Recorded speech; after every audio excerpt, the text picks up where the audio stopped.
بسم الله الرحمن الرحيم. خذ بلطفك يا إلهي من له زاد قليل مفلس بالصديق يأتي عند بابك يا جليل ذنبه ذنب عظيم فاغفر الذنب العظيم إنه شخص غريب مذنب عبد ذليل منه إسيان ونسيان وسأو بعد سأوي منك إحسان وفضل بعد إعطاء الجزيل قال يا ربي ذنوبي مثل رملي لا تعاد فاعف عني كل ذنب فصفحي صفع الجميل كل لنار نبودي يا ربي في حقي كما قلت كل يا نار كوني أنت في حقي. ọlọ́run ní gbàndì rẹ̀ ẹ wọ́n mú yẹn lórí kristian mùsùlùmí àwọn sì ọgbọ́n mọ̀ ń bẹ lórí wọn o ọlọ́run afanabi muhammad kó bá wa dúpẹ́ fún yín mọ̀lídìí anabi muhammad náà làáfà àti sọ fún wa o ìgbà wọn bí anabi ó rí báyìí ọlọ́pàá lórí yẹn gbogbo ẹ̀ àtúnlọ̀ kò dún nísìnyí báyìí insha allah a sì padà sí lọ ní láàárọ̀ ọ̀la insha allah ọlọ́run o àfin tí a fi bíọ́ yìí bíọ́ ẹ̀yìn gbàgbé fatia kò sí ní tí mo lè fi bẹ́ẹ̀ lọ́run tó ju fatia lọ gbogbo bàbá sì kẹ́ ẹyọ kan rẹ̀ mí ilé ní ó ju kọ́ àwọn kálùwà kọ́ lọ́ọ́ dá wà lé kó dá tiẹ̀ sí lọ́gbọ̀n ọjọ́ lọ bí ẹ bá dànù fatia kan gbogbo wọn náà fatia náà àwọn àjọ níní kò yú èmi náà lẹ̀ èmi náà tọ mọ yín fìtẹ̀ èmi náà bọnú ẹ̀ a'udhu billahi minash shaitan àbábọ̀ wúbi ọgbọ́bọ̀ ti wí ni at-tafakkuru sa'a khayrun min ibadati sana at-tafakkuru sa'a khayrun min ibadati sana kéyìí ó ronú láàrin wákàtí kan nínú ilé yàrá ilé rẹ tó gbé rẹ bẹ́ẹ̀dì sí ni o gbé tẹlifíṣàn síbi kan o gbé kíní kan ọ padà palẹ̀ mọ́ rẹ lẹ́yìn rẹ náà ni.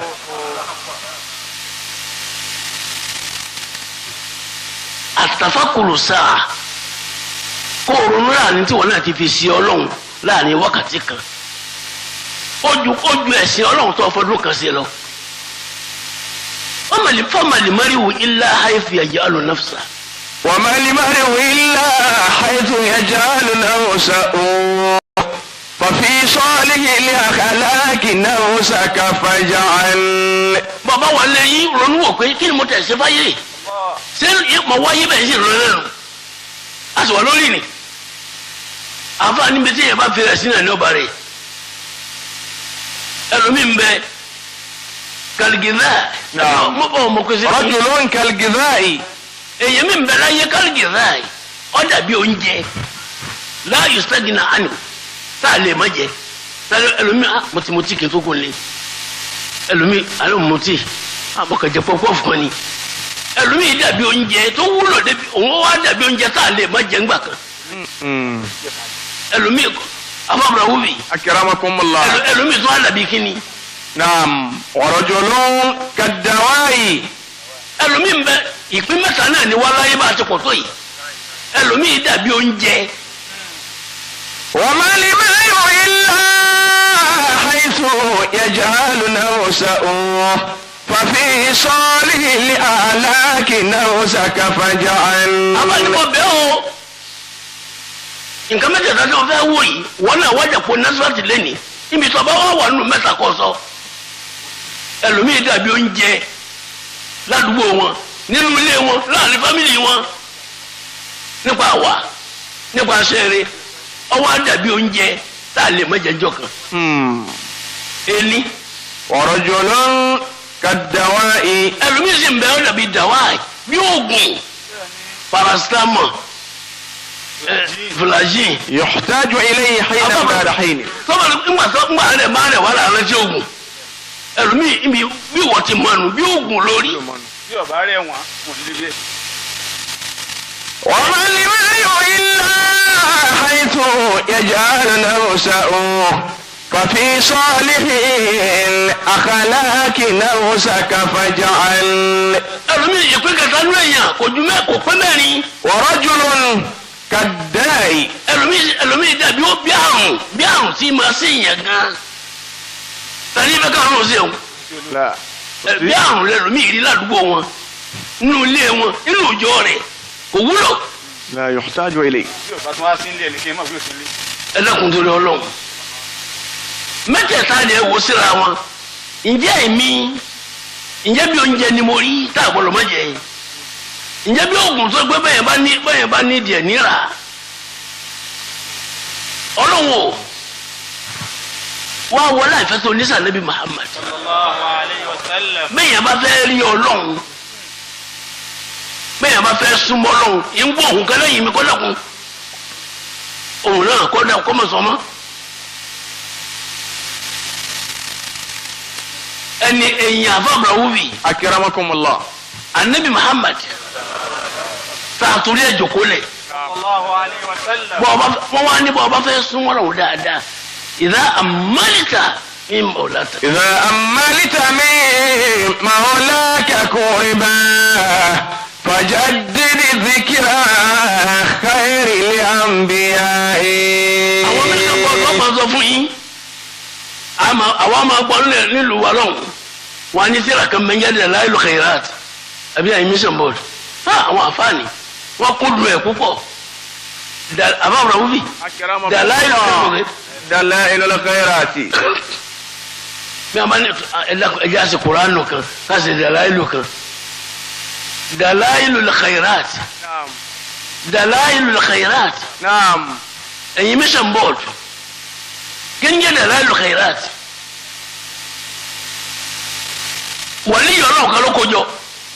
إذا أنت لازمت الصلاة على الذي ọ̀yá yìí. صلى عليه الله في الآيات وجعلتها وردا عليك مؤكدا لاتي عليك دلائل الخيرات. ọlọ́run bẹ́ẹ̀ ni kò sì jókòó yìí fún ara olè lónìí. إذا أنت لازمت الصلاة على الذي صلى عليه الله في الآيات وجعلتها وردا عليك مؤكدا لاحت عليك دلائل الخيرات. ọ̀fẹ́ràn níbi Muhammad náà sallallahu alayhi wa sallam. bàbá tó wá mú àsàlájà níbi Muhammad ọwọ́ amú ní tó lè gbọ́dọ̀ mọ̀ sí njọ́ kan èmi tí ń bọ́ sọ̀rọ̀ yìí láàrin ta ní sọ yìí àwọn abáṣe wà ní òkúlẹ̀ kò sí tó súnmọ́ yẹn mọ́ lọ́wọ́ sàláàtì mo fẹ́ súnmọ́ lọ́wọ́ mo fẹ́ onípò kan di o àfikẹ́ rí pàmùsẹ̀kẹ́ àfikẹ́ rí pa rẹ̀ o pa rẹ̀ ní ọ̀wá dá pa rẹ̀ pé wọ́n ń sùn lọ́wọ́ ó ní wọ́n ń ṣe mítìn wọ́n ṣe mítìn o ẹgbẹ́ wọn tó bá fóònù rẹ̀ ni wọ́n ń ṣe mítìn ọlọ́mọ lè wà lọ́wọ́ bá wọn àbùkù mbẹ́mbẹ́ kí wọ́n máa wá wọn lọ́fíìsì ní púpọ̀ wọn náà wọ́n ń ṣe mítìn. Òun kẹ̀dẹ̀ ń ka pépà lọ́wọ́ ni. ọ̀kan jọ ní wọ́n ní òun wà ní bed sick bed ó lọ wà ní sick bed kò fẹ́ rí yanu níjọ́ kejì láti sì gbé wọn ní ọwọ́ ajáde ńrọ̀lẹ́ ẹ wo ẹni olóhùn wà sick bed òun ní lọ́hùn ó sì jọ́ kejì ń jàfa àárẹ̀ náà sí àfa ọ̀fẹ́ yíwọ́ nǹkan rẹ̀ rà á mọ̀ wí. Allah. Ẹni tí bá ń pè ní sílé ní wí kalẹ̀ ni kò ní padà sílé. àfa ní bàbá wa fẹ́ súnmọ́ ọ̀run dáadáa lẹ́kọ̀ọ́ àṣàláàtì ní kò tẹ̀ra mọ́fà ní Muhammad. إذا ملت من مولاك قربا فجدد ذكر خير الأنبياء وصل عليه أول كل قول. ọ̀pọ̀ ìjókòó yìí ẹ̀tẹ̀mí náà bá a máa fẹ́ ká rí ọlọ́run súnmọ́ dáadáa àṣàláàtì ní kẹ́sì fún ní Muhammad. فجدد ذكر خير الأنبياء máa ṣe é. وصل عليه أول كل قول. bàbá fẹ́ sọ̀rọ̀ dágbà ọ̀dá sọ̀rọ̀ àṣàláàtì ní ọkọ̀ dákọ̀. وآخره بصبح والمساء. bàbá sọ̀rọ̀ tán àṣàláàtì ní ó ṣe àbábọ̀ wúbi أكرمكم yẹ الله. nǹkan ọlọ́lọ́gbọ́ ẹ̀ نعم. láàrin nasifa fúláwà yìí nílẹ̀ Maghrib ilẹ̀ kí ni mo pè é Maghrib. ní o ti yá àwọn ẹlẹ́kọ̀ọ́ gbọ́dọ̀ kó tọ́jú wa ní Morocco ní Casablanca Morocco kọ́ńtírì ti Shehu Ibrahim Shehu Ahmed Tijani nù radiyallahu ta'ala anhu. Allahu akbar ẹni Allahu akbar ẹni Allahu akbar. الله أكبر عليك بذكر الله في كل حالة وليس بمحدود ولا بمؤقت وليس بمحدود ولا بمؤقت. wọ́n ní yọ̀rọ̀ yìí Dalailul Khairati ẹ̀yin tẹ́ bá mi wá láti Ìlọrin èyí ṣe tí wọ́n ta ló ní ta ló ṣe é ta ló ṣe é ẹ̀yin mission board tí a bá ṣe ìdánwò fún wa tá à ń ṣe tíra náà kalẹ̀ ta ló ṣe é ẹni Sheikh Al-Jazuli Suleiman Al-Jazuli àbí èyí ṣe tó fi ṣe é wàlí yọ̀rọ̀ òun ni púpọ̀ ẹni ó ṣe Dalailul Khairati àṣàláàtì ní bẹ́ẹ̀ kan ni gbogbo àṣàláàtì tá a máa ṣe ni oríṣiríṣiríṣi rẹ̀ ní bẹ́ẹ̀ ọ̀kan ọ̀jọ̀ kan ó wá jẹ́ odidi tíra eléyìí mẹ́mẹ́ tí ń kanu Kàdíríyà mẹ́mẹ́ Tìjàníyà mẹ́mẹ́ gbogbo ọ̀nà tí wọ́n ń pa àṣàláàtì ó wá kójọ wọ́n wá ní àṣekíkójọ Dalailul Khairati àsónídìí tẹ̀ ẹ́ ṣe òun gan lọ kéwú nílùú Fas ìlú Shehu Ahmed Tijani ló ti lọ kéwú Suleiman Al-Jazuli ìlú Shehu Ahmed Tijani ló ti lọ kéwú ilẹ̀ Fas ló ti lọ kéwú ìwọ̀n lọ́njọ́ kan ọwọ́ afẹ́ sàlùwàlá ẹjẹ́ àmọ́ káwa náà kádàrà wa wò Shehu Jazuli fẹ́ sàlùwàlá afábùrà wúfì ọwọ́ adébí kànga. kò wá rí tí èèpọn mi jáde òrígbà kan Jazuli òrígbà tí ìwọ̀n ń pò ní létí odò àṣebí tí ṣe ọmọbìnrin kan sì ń wò lókè aṣèbùyàtò ọmọbìnrin kékeré ọwọ́ àánú bàbá yìí wá ṣe kí ni bàbá yìí ń wá ọwọ́ àsọ̀kalẹ̀ bàbá kí lè ń fẹ́ ẹlẹ́kùn bàbá níbo ni ó lè mi ni ṣe òun ni èmi ni Shehu Jazuli kí lè wọ́n wá ó ní ká fi bomi nínú kànga yìí láàrí bàbá òkìkí yín ga púpọ̀ ẹ lóko púpọ̀ ẹ ṣe tọ́lọ̀ púpọ̀ ayé ń ròyìn yín púpọ̀ ọmọbìnrin kékeré lọ́ba kẹlu sí kànga bàbá sọ àkàtì fi yìí lọ́ba tuntun sínú kànga lomi wá jáde fún rẹ̀. La ilaha illallah. ó ní omi wá jáde wọ́n sàn Shehu Jazuli wọ́n sàlùwàlá wọ́n sàlùwàlá tó omi tún sàn fáwọn èèyàn Shehu Jazuli wọ́n pé ọmọbìnrin làró mi láì rí gbáyìí. omi kànga kí ló ọwọ́ àpè ẹ̀dẹ́kùnrin mission board ó ní bí manility hàbí ilé martaba kí ló mú ọ̀rẹ́ kò torí ó ní bàbá ẹ máa ṣe èmi ò fi ànábì ilẹ̀ ńgbà kan ni àsàlátì lèmi máa ṣe fún ànábì sallallahu alayhi wa bàbá sallam. wa rí bẹ́ẹ̀ èmi náà yín ṣe àsàlátì kan yín kó àwọn ìdí tí ẹ ṣe dàlálù khairati kalẹ̀ wọn ni wọn kéde àláìlú báyìí jazuli àníwọ̀ ọlọ́run tó kàn yín bí omi ọwọ́ á ṣe pèpè èmi náà sì ṣe tíra báyìí tó gbogbo àsàlátì náà wà nínú ẹ̀. la ilaha illallah. bàbá tí ń jìnnà sọ́run sí nǹkan ó sì máa jìnnà sáwa náà ọlọ́mọdé orí jìnnà sí wa. àmín. àbọ̀ bàbá wa fẹ́ súnmọ́ lòun dáadáa. وجدد ذكر خير الأنبياء فصل عليه أول كل قول وآخره بالصبح والمساء. ọlọ́wọ́ mo bẹ̀ ọ́ nísìn mo wulẹ̀ mo ṣe fàárì kí ló jẹ́ kí ló tí ì ṣe fọ́lọ́hún kí làwọn èèyàn bẹnifíìtì lára rẹ̀ níyẹn tó ti gbé ìsìlámù lẹ́nu yìí tó ti ń pẹ́ wọ́nìkíní kí ló ìtúwò lọ́pàá ìtúwò lọ́pàá àbábọ̀ wúbi. akramakumullah. ẹ̀kọ́ ń bẹ̀rẹ̀ àwọn ènìyàn ọlọ́run onígbàmọ̀ yín yóò ní Ànábì Dáúdà ó ní wọ́n ọlọ́run inni as'aluka arba'a wa a'udhu bika min arba'in.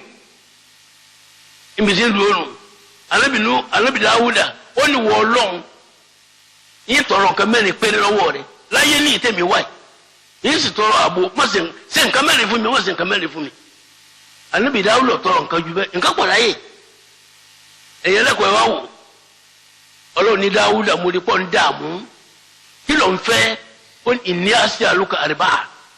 wa a'udhu bika min arba'in.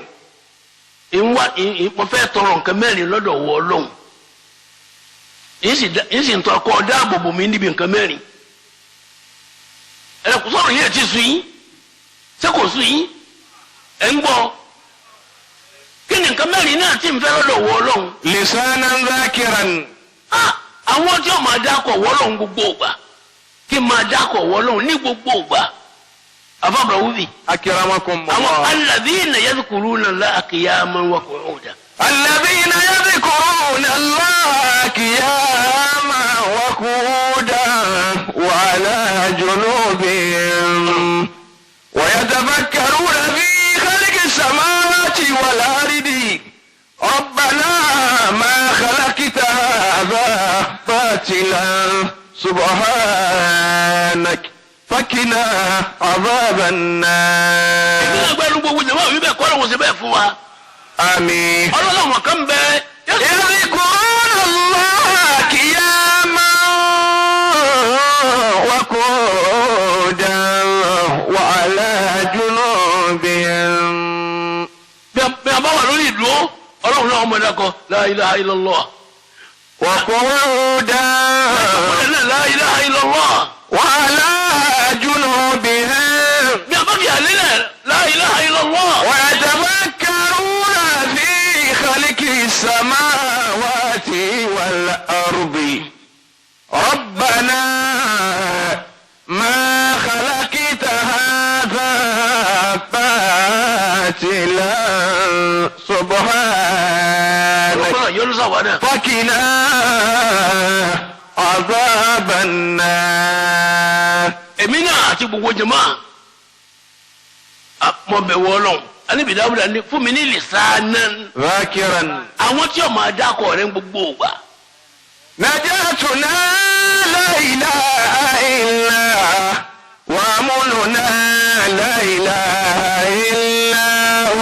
نجاتنا لا إله إلا وأمننا لا إله إلا هو. ọlọ́run kò sí tó lè yọ wá la ilaha illallah ló lè yọ wá. وحسن بار لأنام خالقنا سبحانه لا إله إلا نجاتنا لا إله إلا وأمننا لا إله إلا. àbábà wúbi. نعم. ìdí ń jẹ́ najatuna ewu tí lè yọ ọlọ́run kí ló lè yọ wọn bẹ̀ la ilaha illallah. la ilaha illallah. wa amnuna security wa. la ilaha illallah. bẹ́ẹ̀ bá wọn gbẹ̀ wọ́n gbọ́ pé ọlọ́run èmi gbọ́ àti gbogbo jama yìí. najatuna la ilaha illallah wa amnuna la ilaha illallah.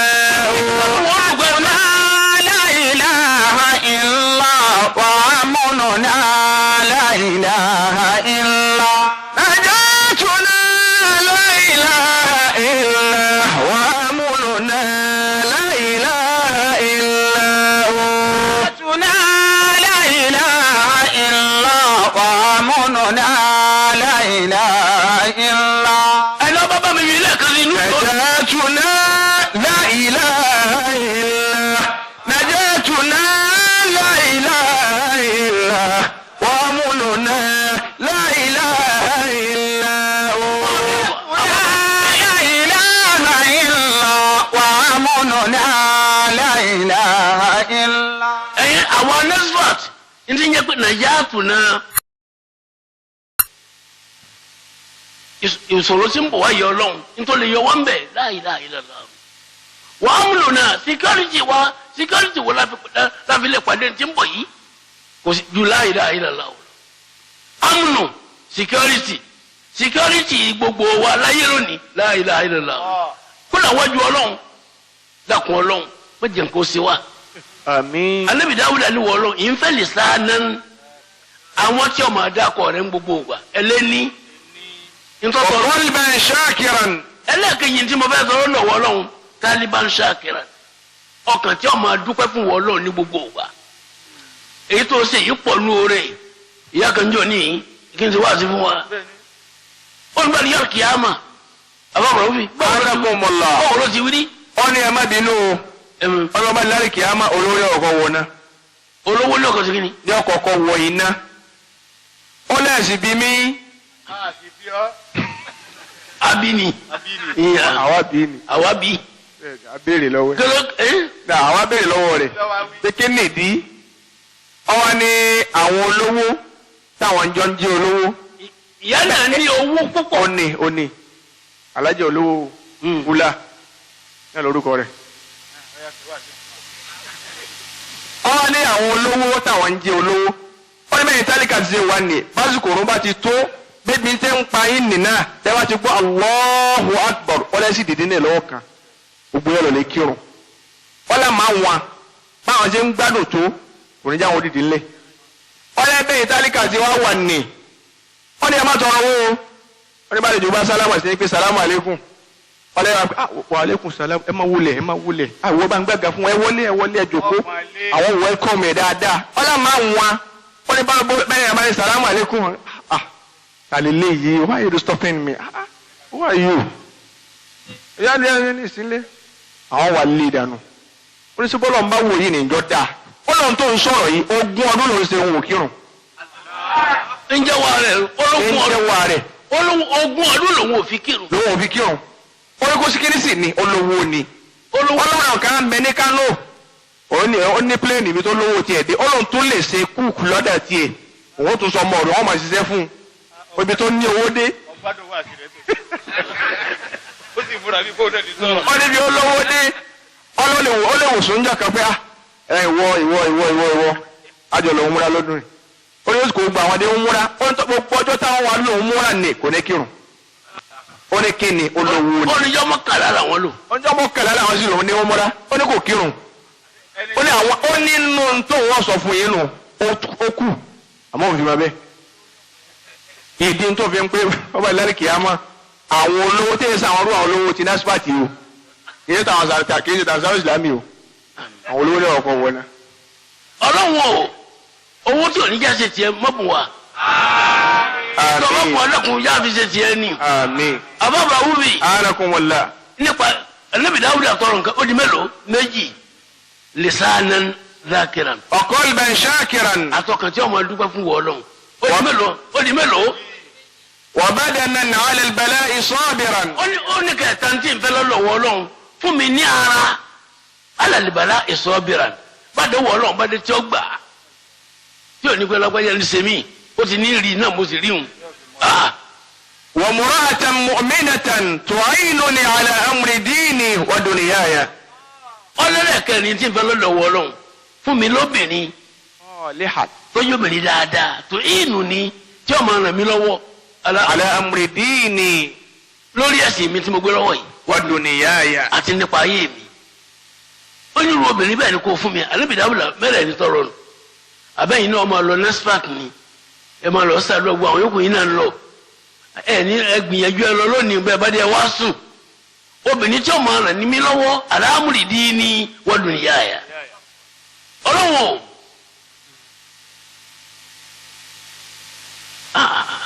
نجاتنا لا إله إلا وأمننا لا إله إلا نجاتنا لا إله إلا وأمننا لا إله إلا. ẹ̀yin nẹ́sọ̀sì ẹ̀ ní wí bí mo bá lọ tán ẹ bá ń wí. wọ́n yàjọ wíwẹ̀ نجاتنا لا إله إلا وأمننا لا إله إلا نجاتنا لا إله إلا وأمننا لا إله إلا. ẹ̀rọ bá ní nǹkan mi ìṣọ́gbà ẹ̀ wájú ọlọ́kọ́ mọ́ bá a wí. نجاتنا لا إله إلا وأمننا لا إله إلا. نجاتنا لا إله إلا وأمننا لا إله إلا. ọlọ́run نجاتنا لا إله إلا وأمننا لا إله إلا. àdìdẹ́ wí àdìdẹ́. نجاتنا لا إله إلا وأمننا لا إله إلا. نجاتنا لا إله إلا وأمننا لا إله إلا. نجاتنا لا إله إلا وأمننا لا إله إلا.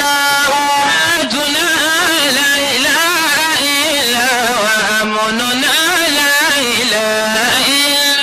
نجاتنا لا إله إلا.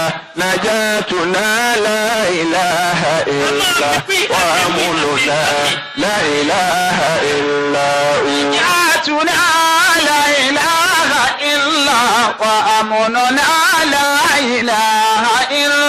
نجاتنا لا إله إلا وأمننا لا إله إلا.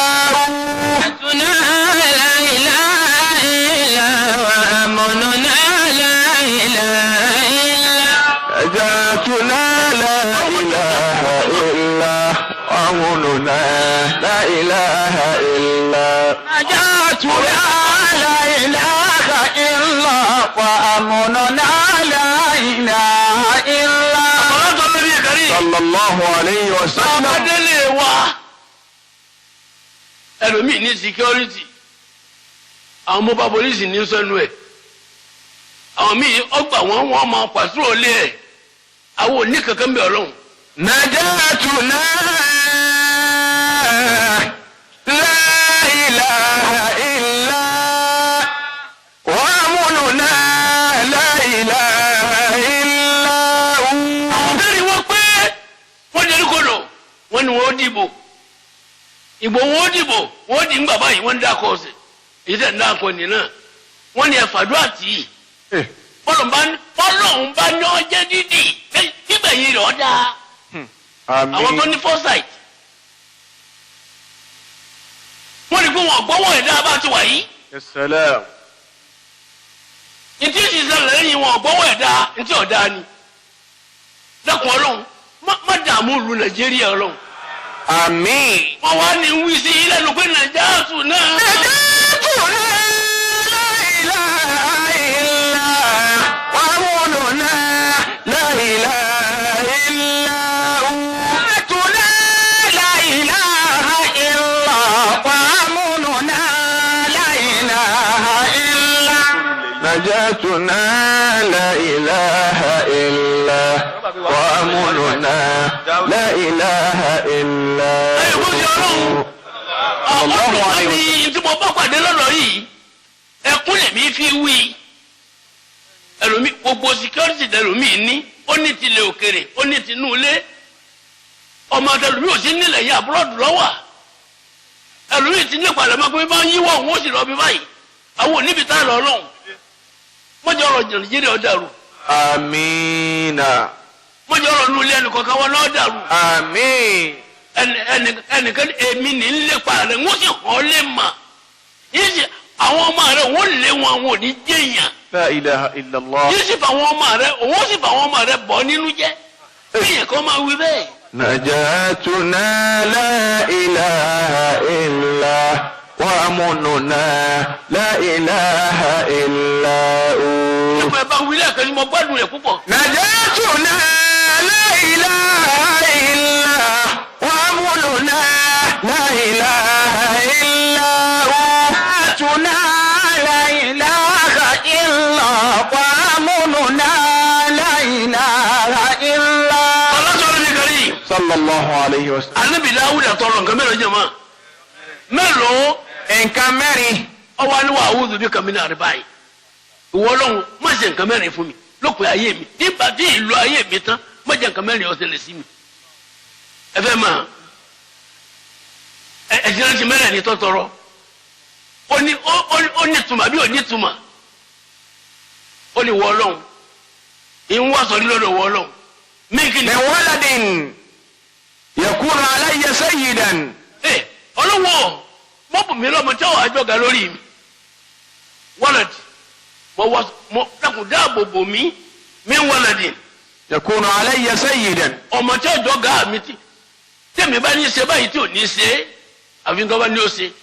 ẹni àbí yẹn mọ́ ọ̀gbọ́n mọ́ ìrìn bíìtì ẹ̀ pé bóyá kí ni yóò sọ. وأعوذ بك من مال يكون علي وبالا. wọ́lọ́hún ìwọ́sọ lọ́dọ̀ wọ́lọ́hún mi máàlì owó yakunu alayya wabala tí ọ̀pọ̀lọpọ̀ wá jáde wò fún mi ẹlòmíì ní bí àfọwọ́ àti ìdílé kan ó ní kọjọ́ gbádùn. وأعوذ بك afọ́bùrọ̀ wù mí أكرمكم الله lábẹ́ ọlọ́run owó tí ó يكون علي وبالا. gbogbo ayé tẹ̀ wà wọ́n lẹ́nu ọba dàkó sójú ọ̀nà kò gbọ́dọ̀ sọ lẹ́mọ́ bẹ́ẹ̀ ni mama ẹ̀dàkùn nasfat ní kẹsàn mi o ẹ̀dàkùn ẹgbẹ́ mi dé nasfat ojú ọ̀nà lẹ́wà ayé rí yín olówó sì ń bẹ nù yín olówó ń bẹ nù yín ẹni ọlọ́run kó sọ́dọ̀ rẹ̀ ń bẹ nù yín tó lè ṣe kalẹ̀ fọ́lọ̀ ọlọ́run sì múlùú ẹ̀ Ànábì Dáúdà ní ìwọ ọlọ́run owó tí ọ̀wọ́ ajá gbọ́dọ̀ àdéhùn fún mi mọ́ bùn mi rú owó bẹ́ẹ̀ ó di nǹkan méjì afábùrọ̀ wúbi ó di nǹkan méjì tó ní kọ́ lọ́wọ́ máa ṣe fún. نعم. وأعوذ بك من امرأة تشيبني قبل وقت المشيب. wọ́n lọ́hùn Ànábì ọlọ́run ní sàdúrà lọ́wọ́ ni ó sì tún kù lẹ́yìn mi. صلى الله عليه وسلم.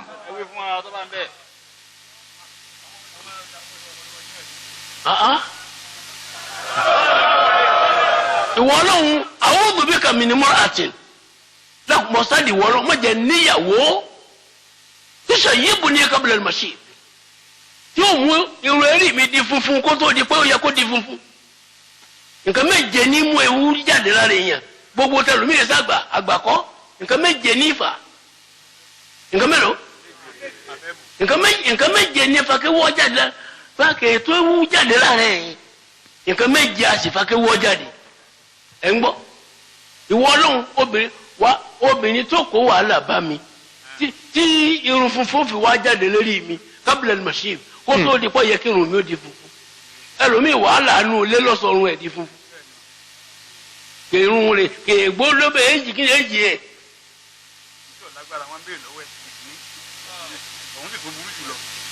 ó di nǹkan mélòó tó ní kọ́ lọ́mọ́ sí ẹ sì dákẹ́ ó ní wọ́ ọlọ́run. وأعوذ بك من جار سوء إذا رأى مني خيرا كتمه وإذا رأى مني شرا أذاعه. nǹkan kẹrin nù ìwọ ọlọ́run sọ mi o ní mi járe sùn alábàágbé ebú náìbọ̀ jar. إذا رأى مني خيرا كتمه. alábàágbé ebú tó kọ́ bá ro rẹ̀ kan tí mo ṣe o kàtàmọ̀ yóò pa ọmọ kò ní jẹ́ nìkan gbọ́ bàbá alẹ́ wa lọ́mọ fọ omi o òun lọ́mọ ṣe báyìí o. kò ní wí. wọ́n ìsá ara kẹ́ ara mi. wọ́n ìdá ara mi ní sharran àbáhù. tó bá ṣe ra burú kan tí mo ṣe yóò gbé lọ ilé rédíò. bóyá ọ̀rẹ́ rẹ̀ sájọ kàwé lọ́dọ̀ ọlọ́pàá tó tẹ̀lé yóò ní wọ́n mú un lónìí. ẹ gbọ́ mo rí báyìí ní. irú alábàágbé bẹ́ẹ̀ wọ́ lọ́hún mọ̀jẹ̀ ní ànábì ó ní gbogbo ẹ̀rọ wa ní ìtumọ̀ abábọ̀ wúbi naam. níparí wọ́n ṣèrà tún. تمنعه عشرة فعلا من سور المكرم قرآنا. àwọn àbá wádìí lọ títí wọn ní amádàmú nǹkan mẹ́wàá la fi ń lé nǹkan mẹ́wàá lọ nǹkan mélòó ẹ kàn mọ́ answer láti ìbáàdà ni kí ni ìbáàdà ni alọ nasfat alọ karif alọ kìíní ìbáàdà ni ọlọ́run kọ́ gbà fún wa nǹkan mẹ́wàá tàmúnà wàá ṣàrà náà ní máa kọ nǹkan mẹ́wàá kọ́ máa ṣẹlẹ̀. Fatihatun Yasin. ẹ̀yin nasfat ẹni náà jàmúyà nasrullah alifàtẹ ẹni náà nǹkan mẹ́wàá ní ilé nǹkan mẹ́wàá lọ àkọ́kọ́ ni fatiha. Fatihatun Yasin dukhanu waqi'atun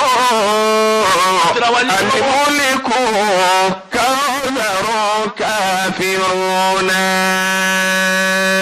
wa suratul falaki. ẹ̀yin náà di àfáànù ẹ̀dá. wa suratul ikhlasi wa suratul nasi wa suratul falaki akhiru ashara. وسورة الفلك أخير عشرة. سورة الفاتحة iṣẹ́ tiẹ̀ tó ń ṣe ẹ̀yin nasfat. تمنع غضب الله. bọ́lá ọmọ fẹ́ bínú bẹ́ẹ̀ bá ti ké fatiha kò sì ní bínú. iṣẹ́ ti fatiha nù. ياسين. تمنع عطش القيامة. ẹlẹ́kọ̀ọ́ pọ̀ inú mi dùn ẹ wádìí ẹ̀ iṣẹ́ fatiha. ọlọ́kọ̀ọ́lá fatiha ọlọ́run bẹ́ẹ̀ bá ti ké fatiha bí ìbínú ọlọ́run bá ń bọ̀ kò sì ní wa mọ́. Allahu akbar. ẹ̀ẹ́kẹ́yìí ní kíni. Yasin. Yasin tá a máa ké ni. Tamunahu atosha al-qiyama. ó ní ẹni tí a máa ń ké Yasin láyé òǹgbẹ ò ní gbẹ́njọ́ al-qiyama. bí kálukú máa ń pẹ́ òǹgbẹ́ngbẹ́ mi òun ò ní rántí òǹgbẹ́ kan. ó di mélòó. ẹ̀yin nasfat bí n bá ti ń pè é máa dáhùn nítorí ọ̀rọ̀ tí ń fi parí ẹ̀ dukhani ọgbọ́n bàbá Abdullahi. tamunahu min ahwali al-qiyama. bẹ́ẹ̀ máa ké suratu dukhani nínú Al-Qur'ani ń ké púpọ̀ bàbá Abdullahi. akramakumullah. tamunahu min ahwali al-qiyama. alọ lẹ́njẹ̀ tàbí yọ̀ la ń lọ ńgbà débi kan ní Ìbàdàn gbogbo mọ́tò tí ń lọ wájú tó kálukú wọn sáré padà kálukú wọn dúra wọn tí àgàsí wọn rún gbogbo wọlé ìjà ìyájọ́ kìyàmà ẹni kò ní dọ̀dọ̀ ẹni tí mákẹ́ sọ́ọ̀tù dọ̀kan.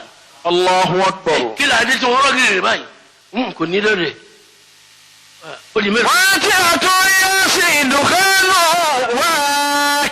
waqi'atun. bẹ́ẹ̀ mákẹ́ sọ́ọ̀tù sáwáká ó ti yá wọn mission board. tamunahu al-faqra wal-faqa. kódà báyà wọn yẹ̀wò máa ń kó kọ̀mọ̀ tó ń jẹ́ ńlẹ́ mà ọbẹ̀ mọ̀ ti tán tóun sì ó ké sáwáká kí ló tó sùn kọ́ da. al-mulku.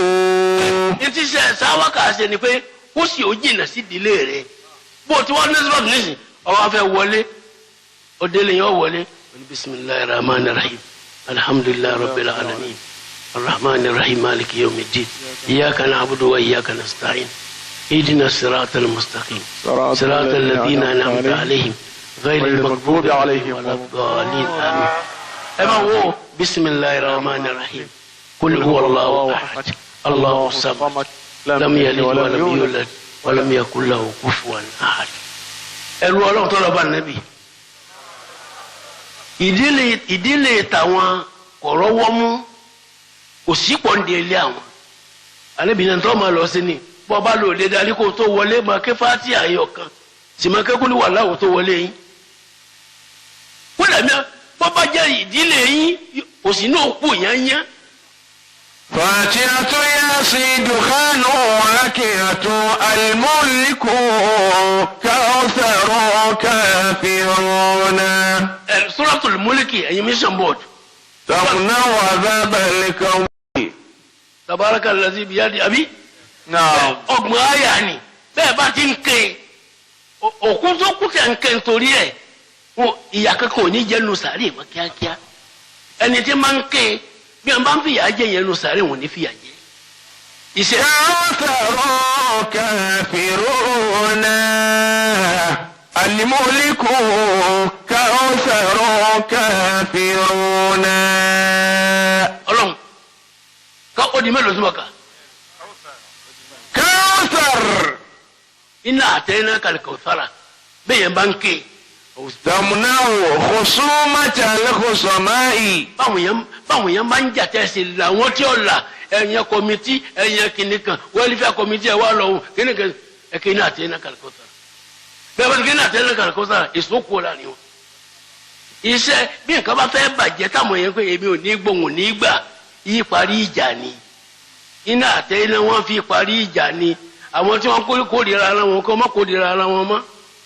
ó di mélòó tí mo kà Brahuvi ó di mẹ́fà kàńkì ń gbọ́. فاتحة ẹni ياسين دخان واكية الملك كوثر كافرون. ó di mẹ́fà alikafirun kuliya تمنع النفاق. alikafirun ó sì wá ké kuliya أيها الكافرون la تمنع النفاق. munafiki bẹ́ẹ̀ yẹn bá ń bẹ bá wà yìí munafiki bẹ́ẹ̀ nù wa tí o tún ní nǹkan mi tó gbàgbọ́ bẹ́ẹ̀ yẹn bá ń ké kuliya alikafirun gbàgbọ́ nǹkan mi ò wà ní ọjọ́ ọlọ́run lọ ìwà munafiki ò ní sí lára ẹ̀ mọ́ kò ní mọ̀ kò yẹ kó tó gbá bàbá náà níbi ẹ̀ bá kí wọ́n fẹ̀yìn ní wọlé ni bàbá náà ní kí wọ́n á díjú ní kí n ta. وسورة الإخلاص وسورة الناس ẹ̀rí Suratul Ikhlas تمنع الكفر. Qul huwallahu ahad là ń pè báwọn òun nítorí òun kí ni máa ṣe تمنع الكفر. ẹni tí máa ń ké Qul huwallahu ahad ọlọ́run ò ní jẹ́ ọ̀rẹ́ tí ẹ bọ́ ṣíṣe má láyéláyé díẹ̀ lọ. وسورة الناس Qul a'udhu bi rabbin nas malikin nas ilahin nas ẹ̀rí ni mo ti ń kà yìí. تمنع الوسواس. bẹ́ẹ̀ máa ń ké Qul a'udhu bi rabbin nas púpọ̀ kó máa ròyìn pé ó ìwọ ni wá ṣe ń bẹ o kí ni tọ̀hún o kí ni tìyín o ọlọ́run ní fi dẹ́ olùgbèsè ayé ọkàn rẹ̀ ìyẹn. وسورة الفلك أخيرها عشرة. وسورة الفلك أخيرها عشرة. Qul a'udhu bi rabbil falaq تمنع حسد الحاسدين. bẹ́ẹ̀ yẹn bá ń ké púpọ̀ gbogbo ọ̀tá tí yẹn bá ní nǹkan máa ṣe wọ́n ni nǹkan máa ṣe wọ́n ni. الله. wọ́n kúkú mọ̀ pé nìkan ń bínú rẹ̀ àbọ̀wọ̀n náà bá wọn lòdì ni àbọ̀wọ̀ tẹ̀ ni àbí bẹ́ẹ̀ náà àwọn tí wọ́n mú lé wa ni àbí kí náà.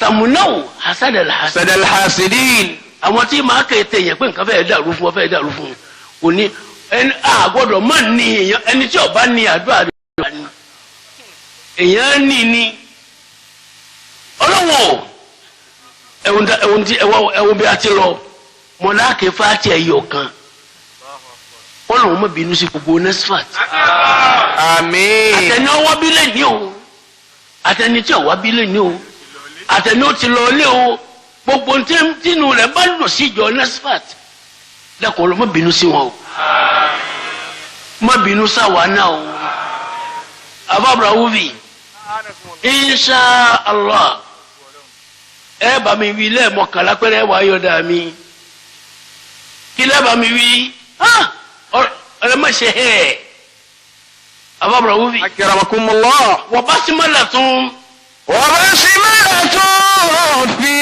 وفي بسملة اسم عظيم حقيقي لمن قاله بصدق عزم وهمة. mo fi anabi Muhammad bẹ̀yìn mo fi alukurani bẹ̀yìn mo fi anabi tọ́lọ̀ fi kuranu lasi wa mẹ bẹ̀yìn bọ ẹni ọba lọ́dọ̀ afa kan tọba wa lọ wí bẹ́ẹ̀ pa yìí pé nta wí ni táàfà ní bẹ́ẹ̀ kọ́ Ọlọ́run tẹ̀ níjẹ́ ànírúurú afa bẹ́ẹ̀ gbogbo wa yìí gbà bí kì í kúnlẹ̀ fún yín ni o bí kì í bẹ̀ yín ni o ẹ má fi bisimilayi rahman rahim sí o baba tó ní ìjòkó ẹ̀yin jẹ̀mọ́ ẹ̀kísẹ́sì gbogbo kínní kan èèyàn máa dà fà lára tó wà ní èèyàn máa dà fà ní alẹ́márì wà àdúgbò máa jà yìí la ẹni bisimilayi rahman rahim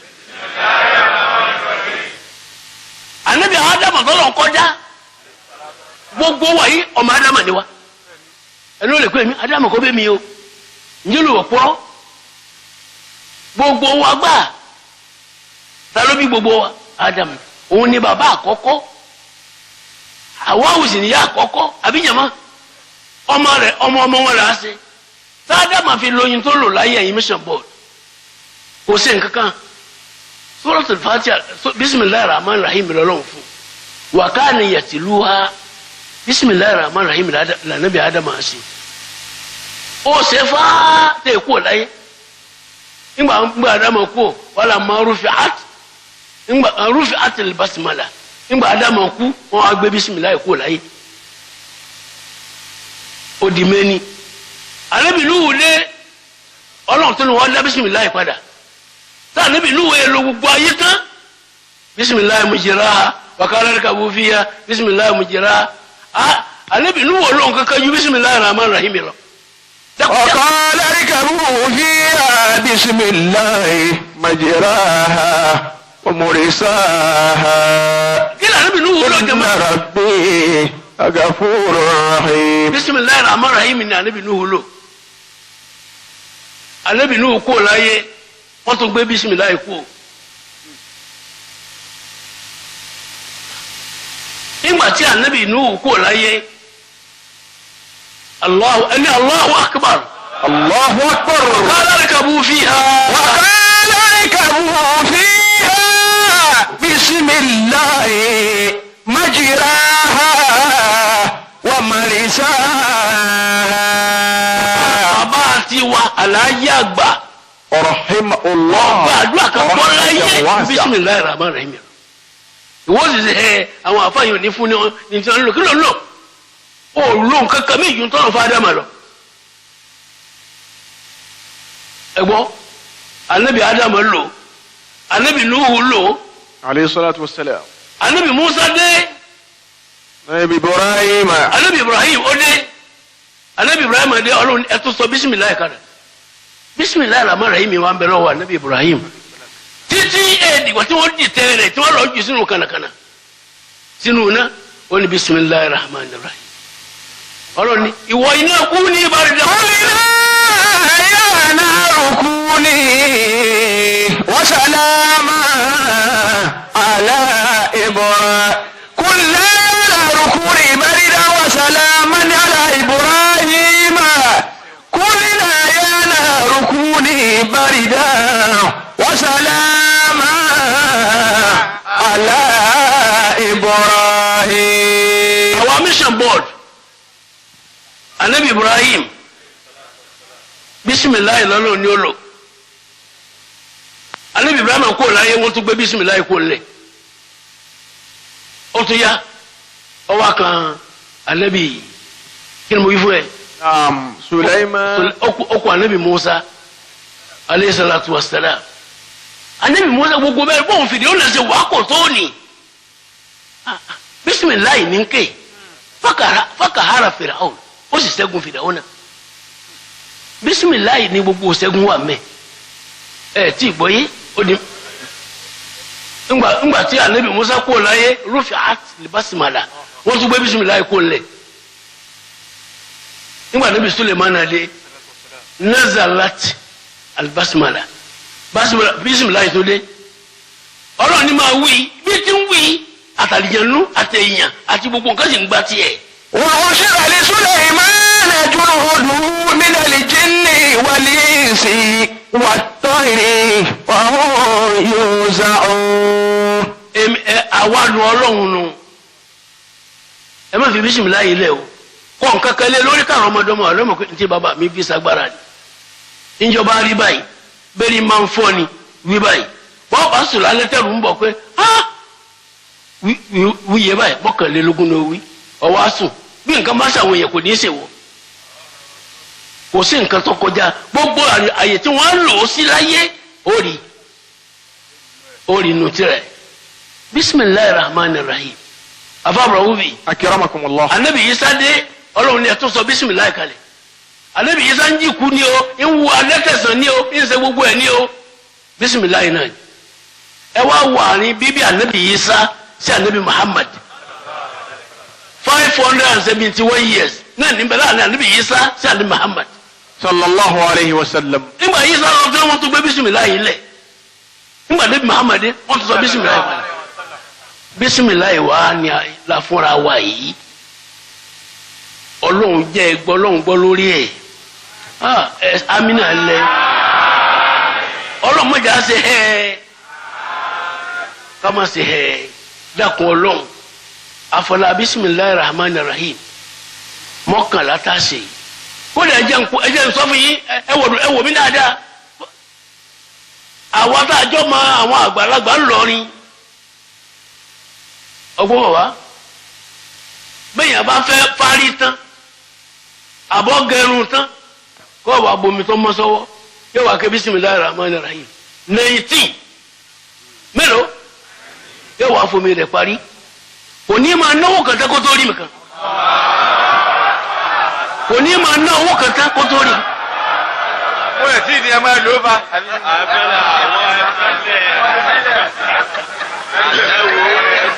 ẹ ń gbọ́. bisimilayi rahman ababa wumi ọlọ́run làfà wọn fi ní bisimilayi rahman rahim tẹ rí wọn o kọ ọlọ́run ọlọ́gbàrá ń bẹ o lakun ọlọ́run ẹ wá tẹ́wọ́ ẹni Allahumma salli ala sayyidina Muhammad.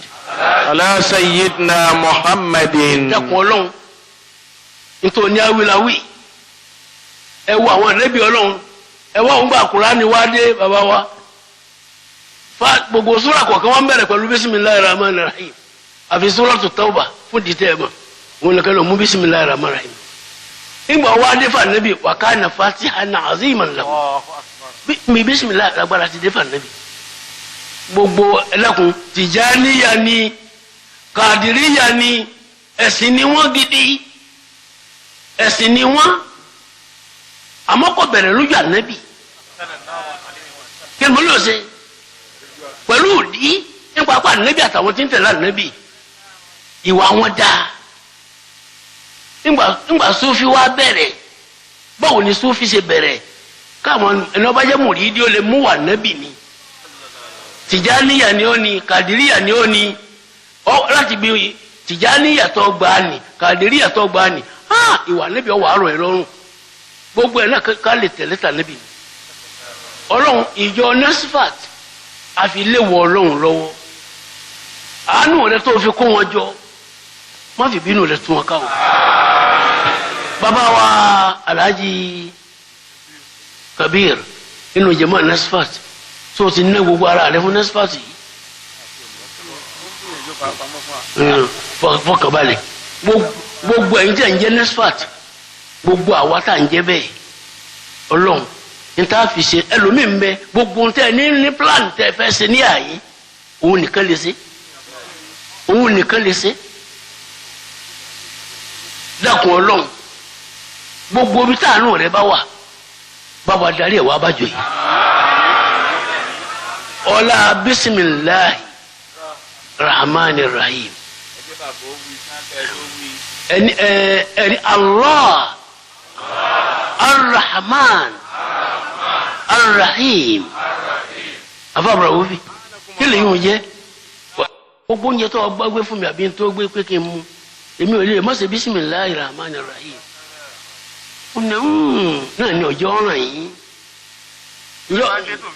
Ǹjẹ́ ó ní ìgbà tí mo rí pé ti dàgbà àgbàlagbà sí ní.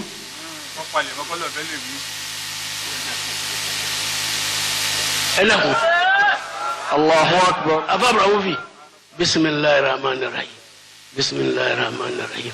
بسم الله الرحمن الرحيم بسم الله الرحمن الرحيم بسم الله الرحمن الرحيم بسم الله الرحمن الرحيم بسم الله الرحمن الرحيم بسم الله الرحمن الرحيم بسم الله الرحمن الرحيم بسم الله الرحمن الرحيم بسم الله الرحمن الرحيم. ẹ̀yin mission board ẹ̀kọ́ àwọn ìyá wa gbogbo wọ̀nyí lọ́lọ́ ń gbà wọ́n lọ́wọ́ ẹ̀sùn ni kí wọ́n má kọ́ ni kankan mọ́. وما وسيكون كني وسيكون عليه ما يظنون بنا سرا وجهرا ببسم الله الرحمن سرا وجهرا ببسم الله الرحمن. وسيكون عليه ما يظنون بنا سرا وجهرا ببسم الله الرحمن سرا وجهرا ببسم الله الرحمن. وسيكون عليه ما يظنون بنا سرا وجهرا بسم الله الرحمن سرا وجهرا بسم الله الرحمن. وسيكون عليه ما يظنون بنا سرا وجهرا بسم الله الرحمن سرا وجهرا بسم الله الرحمن. يكون عليه ما قد يقتل وزنه ما قد يظنون بنا. وسيكون عليه ما قد يظنون بنا سرا وجهرا بسم الله الرحمن سرا وجهرا بسم الله الرحمن. Rabi'atul Adawiyya tí gbogbo wọn fọlá rẹ tọrọ ni kò ní tí fi bẹ̀rẹ̀ òun ju bisimilayi lọ. Allah. ń darí Maka bọ̀ ọlọ Maka Rabi'atul Adawiyya ńgbòdì Kaaba kó kí ló ṣe kí ni Rabi'atu ṣe. تعلقت بأستار الكعبة. Rabi wa lè mọ aṣọ kọ́ńtì tí ń bẹ lára ní Olúwa tá a máa pọ̀ rí ọwọ́ àdìmú fìyẹn rẹ̀ máa gbọ́njọ́ mi. وسيكون عليه ما قد يظنون بنا سرا وجهرا بسم الله الرحمن. mission board ẹlẹ́kùn ẹ̀yin mission board Rabi'atul Adawiyya kí ni wákà rẹ̀ ti dánú lé àwọn náà máa kádì yẹ́sùn núnà ní ọwọ́ bá ń wí fún jàmá وسيكون عليه ما قد يظنون بنا سرا وجهرا بسم الله الرحمن سرا وجهرا بسم الله الرحمن. ẹ̀tẹ̀wọ̀ yín dáadáa. wọ́n ní ẹ̀tẹ̀wọ̀ yín dáadáa. èmi náà tẹ́tẹ̀ mi. bàbá wa náà ti tẹ́tí wọn. sirran lẹ́kọ̀kọ̀ nítorí tá a máa ń béèrè. وجهرا bí wọ́n sì ń wí lọ́kàn gbẹ́ ọ̀fẹ́ ṣubú náà ni. بسم الله الرحمن سرا وجهرا بسم الله الرحمن. wọ́n ní bí ọlọ́ọ̀bá fẹ́ bínú bàbá kẹfà tí ò ní bínú mọ́ èèyàn kan ló fẹ́ dá bínú sínú wa yìí tẹ́lẹ̀ ni tó fẹ́ hàn lé mọ́ ọlọ́run ń bànú jẹ́ lọ́wọ́ nísìn lára ọmọ ni lára owó ni dákun bisimilayi fati àti gbogbo jẹmọ yìí òkè jẹ nílò ọlọ délé bá dùnú àtẹmí náà kí lọ délé bá dùnú. àmín. ẹni àmín. àmín. nǹkan méjì ń filẹ̀ fún yín o ọlọ́run nígbà yín lágbèrè o kò ní tì mú wa kó láyé báyìí o. àmín ya Allah. nǹkan mélòó ni mo fẹ́ filẹ̀ nísìnyí pẹ́. nǹkan méjì. najatuna. la ilaha illa wa amununa la ilaha illa wa najatuna la ilaha illa wa amununa la ilaha illa najatuna la ilaha illa wa amununa la ilaha illa najatuna la ilaha illa wa amununa la ilaha illa najatuna la ilaha illa wa amununa la ilaha illa Fatiha. الحمد لله رب العالمين الرحمن الرحيم مالك يوم الدين إياك نعبد وإياك نستعين اهدنا الصراط المستقيم صراط الذين أنعمت عليهم غير المغضوب عليهم ولا الضالين آمين. àti wọ ìyàwó rẹ àtàwọn ọmọ rẹ kí ọmọ wa gbóòrin rẹ lẹ́nu yàtọ̀ sí pé àmútọ́ra kálẹ̀dì kò bọ̀ fún yín lónìí àtọ́ àbọ̀sẹ̀ wa fi gbọ́ ọlọ́run jákujàku ọwọ́ pé wọ́n ọlọ́run ilé wa àtàwọn ọmọ mi. najatuna la ilaha illa amantu billahi alladhi huwa ghalibun. mọ́mú badmus bọ́ọ̀lù lọ́nba fẹ́ àlùbáríkà bàbá wa lájà àgbà yóò ràn àwa náà. àmín. abábọ̀ wúvi. akramakumullah. àbúrò wa lọ dálẹ̀ ọwọ́ amú nǹkan ọwọ́ alọ́bi tó sàrẹ̀ wà nù yàrá ọwọ́ adi àwọn ẹrù kan síbẹ̀ máa bá ń sọ àwọn kiri yìí kí n fi dé o ọwọ́ àfi àwọn ẹrù rẹ̀ sọ òòsà pé tó wọ́n fi dé máa bá àwọn mójú tó.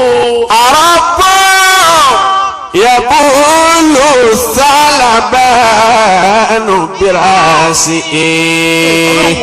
lakodi zalama balati alayhi salibu. akramakumullah. abudulayi wa lọ dálẹ̀ òde. naam. ọwọ́ àwọ̀ yàrá tó gbóòsà rẹ̀ sí tó fi gbogbo kan sọ ọwọ́ àwọ̀ gbogbo rédíò ní ìtẹ́kínú mi ní gbogbo kíní gbogbo ọ̀tẹ̀sùnmá ní gbogbo ẹ̀ wá tutù gbogbo rẹ̀ wá tutù ní gidi ọwọ́ àwọ̀ àjálẹ̀ àbíjọ ni ọwọ́ ni bọ́lá wọn bá fi yàmànà wẹ́rẹ́ náà ni asama lam tumtir sama ọ̀rọ̀ jò ó tún wo gbogbo ọ̀sán ní orí pé ìgbẹ́ ń bẹ lára ẹ̀ ó tún òun náà tutù asama lam tumtir sama ọ̀rọ̀ jò tábà kójọ ní ìmú kí ló dé ìgbà tí ọwọ́ àwọ̀ ọ̀tún tí ó wò sàlẹ̀ ọwọ́ àrí kọ̀lọ̀kọ̀lọ̀ àti kọ̀lọ̀kọ̀lọ̀ lọ́tọ̀ sí òòsà lọ́tọ̀ sí gbogbo ẹrù. àràbọ̀ yabulu salabanu birasi lakodi zalama balati alayhi salibu. ẹ̀rí abudari lẹ́ẹ̀jẹ̀ pé nìkan ṣe wá sí mu tẹ́ gbẹ́ sí ọwọ́ àwòrán wa ó ní àrọ́bù. àràbọ̀ yabulu salabanu birasi lakodi zalama balati alayhi salibu. من بالت عليه ذا يبول ذا بان براسي birasi. nǹkan tí mo gbé kalẹ̀ yìí tí kọ̀lọ̀kọ̀lọ̀ wọ́n ń tọ̀ lé lérí. àràbọ̀ eléyìí sọlọ. lakodi zalama balati alayhi salibu. lakodi zalama balati alayhi salibu. ọ̀sán tí ń sì jí tẹ́ àwọn kọ̀lọ̀kọ̀lọ̀ ló wọ́n ń tọ̀ lé lérí. gánà máa yẹ̀yẹ́ púpọ̀. wala kana rabban kana يمنع نفسه ولا خير في رب ناجي لمطالب لو كان ربا كان يمنع نفسه لو كان ربا كان يمنع نفسه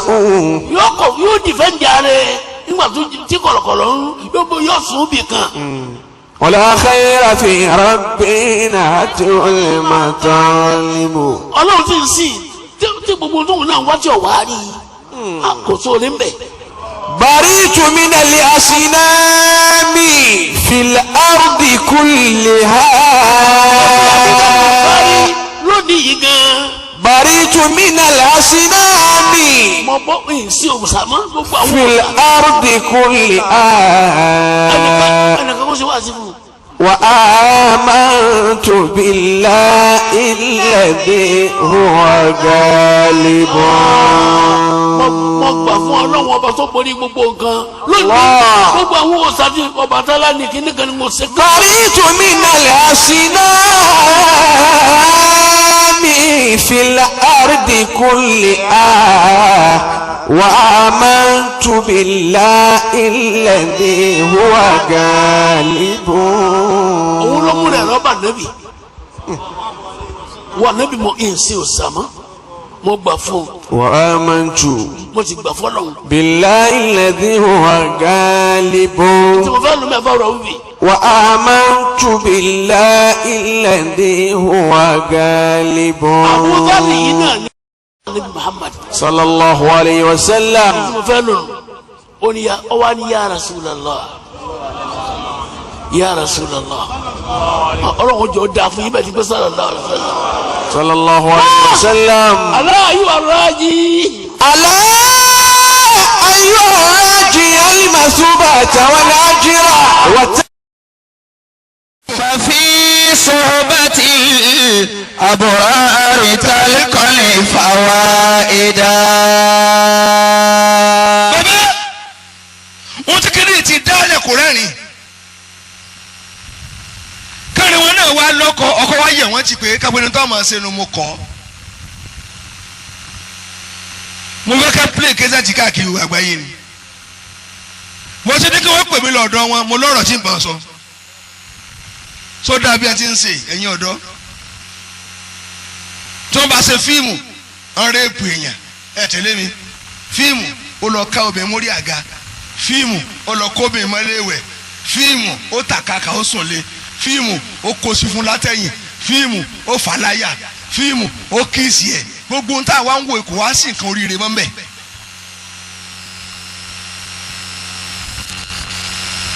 wọn ò dá mi lóhùn mọ́ ni mo wá fẹ́ kẹ́ dá mi lóhùn fíìmù láwọn àbá ń wòran sí náà sí náà làwọn o. عليك بأهل الخير إن شئت صحبة. ọba ọ̀nù jájú gbogbo ọmọbìnrin wọ̀nyí kẹrin náà ti lọ Mọ́kà wọn ò tún wá yọ Mọ́kà lọ wọn lu eyín Mọ́kà eyín Mọ́kà lẹ́nu tó fi ń kíìsì ọkùnrin ọlọ́kùnrin ipa yìí ẹ sì ní bí eré ni tíṣà rí àṣọ pé kọ́ tó bóbìnrin lò pọ̀ kọ́kọ́ wọ́n fẹnu kó lẹ́nu náà òun ni ó pè adùn wá sí la jẹ́ ètè rẹ̀ kọjá àdájì.